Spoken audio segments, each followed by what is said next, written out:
Oh. Oy! Pucha, napanood ka na, pre. Ganda pala nito. Simple lang, no? Pero informative. Marami ka pa nun. Oo. Sa Negros lang, dami na namin napuntahan eh. Gawa pa iba. Ha? Kala ko ba ayaw mo panoorin? Eh, maganda nga eh. Daming mo matutunan. Eh, kanina ayaw yung pa, tapos ngayon. Eh, basta. Sama mo yung, saan nga ba yun? Sa Iloilo, sa Vigan, sa Bacolod, sa Oo, sana magawa ko ng ganito eh. Basta huwag ka lang storbo eh. Ha? Hmm? Oo eh, tayong dalawa na nga lang dito. Ano pa magagawin ko? Basta sige, gawin ako mo, bahala doon. Oo, sige. Okay. Mga ko yan, ha? Oo. Kulit mo eh. Ewan ko sa'yo.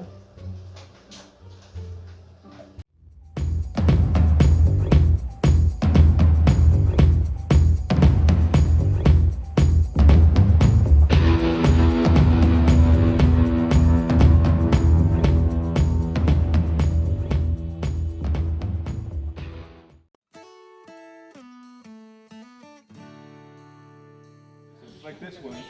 This is the baptistry. He used the lusong because the lusong was again a household piece of. Every household had this. I mean, during your grandparents. I think that's the- great-grandparents. This is where they found whatever Yes. grain they had. Parang So mortar before- and yeah, peso. Mortar and pestle. So he used this because of the word na unless grain of seed is pounded and beaten, no new life comes out of it. Okay. So baptism is the same. To have new life, you have to be baptized, and then The altar. what you call this, the altar. You have the mortar and pestle. The other piece is there, it's a candle holder, and then you have the altar, which is a rock again. On this rock, I will build my church. The Holy Eucharist chamber there. And then that one is for the Blessed Sacrament. Right. But right now, there's no Blessed Sacrament because there's usually a red candle beside it if it's exposed. And then you have, again, Jesus Christ with Filipino features. Yeah. Mama Mary in Eterno. Again, think 1960s. This was ahead Yes. of its time because everything was European, Jewish, and now you expressed it in a Filipino context. Father Gigi and Senior Gaston.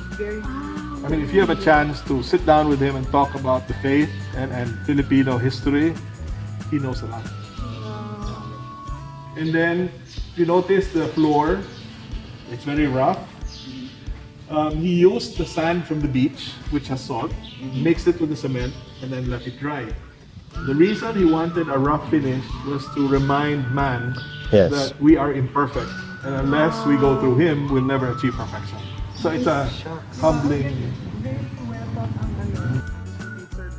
Of the crucifix, put it on Okay, record. yeah. Well, the cartwheel is symbol of labor of man, Right. since it's a work tool. So if you put Christ in the center of your work, whatever your work is, you will achieve eternal salvation. So that's the purpose of Christ and the cartwheel. And then if you notice at the back, you have three.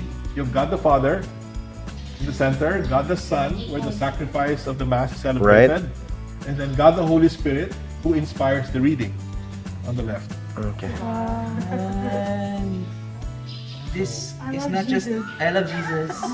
This is not just only a work of art. This is symbolism. Everything. Yeah.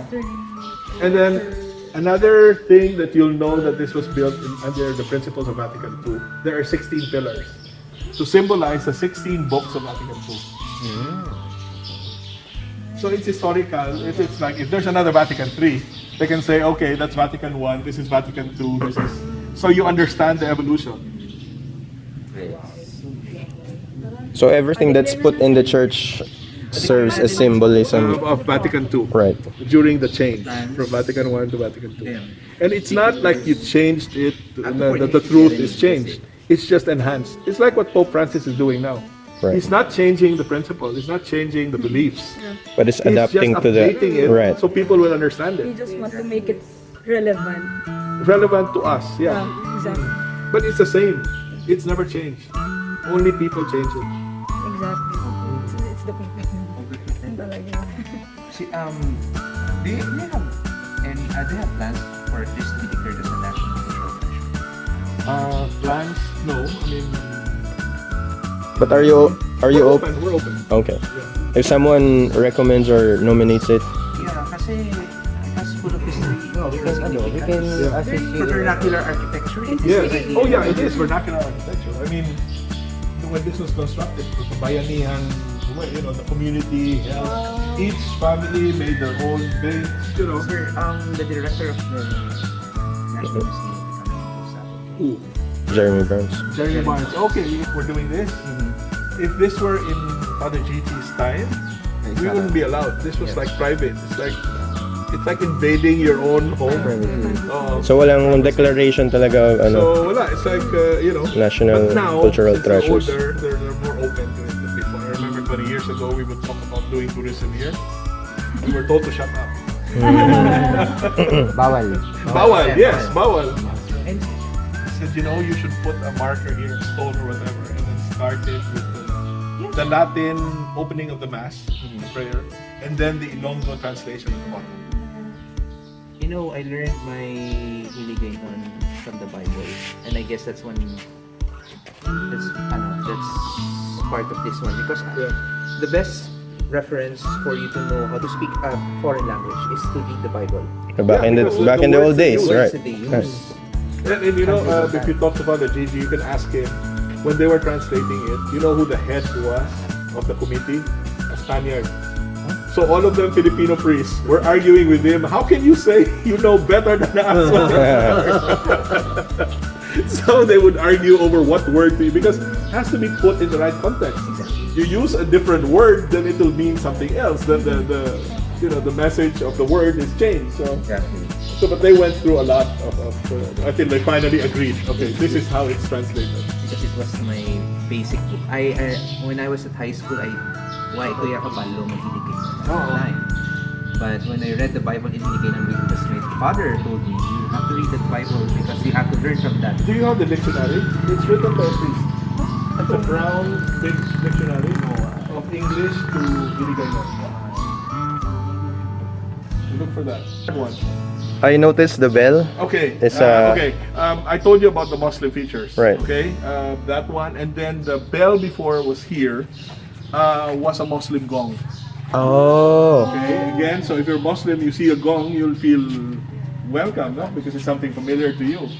So it was a Muslim gong, again, to open it to Muslims. But in the meantime, because of people stealing, because it's brass, Right. he kept it, and then he replaced it with this, which is an old Is that a bombshell? bomb shell that did not explode. This is a World War II weapon of mass destruction. Now, peace to call in the people to worship God. Right. So the contrast. It's just not a structure. It's a lot of symbolism and everything. It's alive. Paano natin i-generate ito? Yeah, we can actually. That was the name was back by his sister. Because when he built this, it was a chapel for the people. It was an Hacienda chapel. And then the sister, who's a teacher, English professor, started calling it Chapel of the Cartwheels. So it stuck. It seems appropriate, naman. Chapel of the Cartwheels. Because it's a dominant feature. Cartwheels. Maybe the cartwheel is the Holy Trinity. So up to now, masses are still being held? Yeah, every Sunday he says mass here. All my children were baptized here. Wow. Their weddings. So it must be really... Yeah, so you'd have a wedding here and then reception in that one.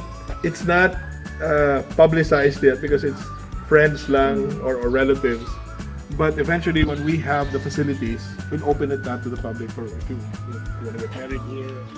Who wants the daycare center? This has been working on preserving, anything he can do to preserve religious and cultural heritage. He has a dance troupe here, a folk dance, and then rondalia. Wow. The rondalia are homegrown. They were never educated with the instruments. They were just trained here. And they've been consistent second placer of the province competition, annual competition. So, Yeah, it's a good thing. I mean, maganda. You still have assist them.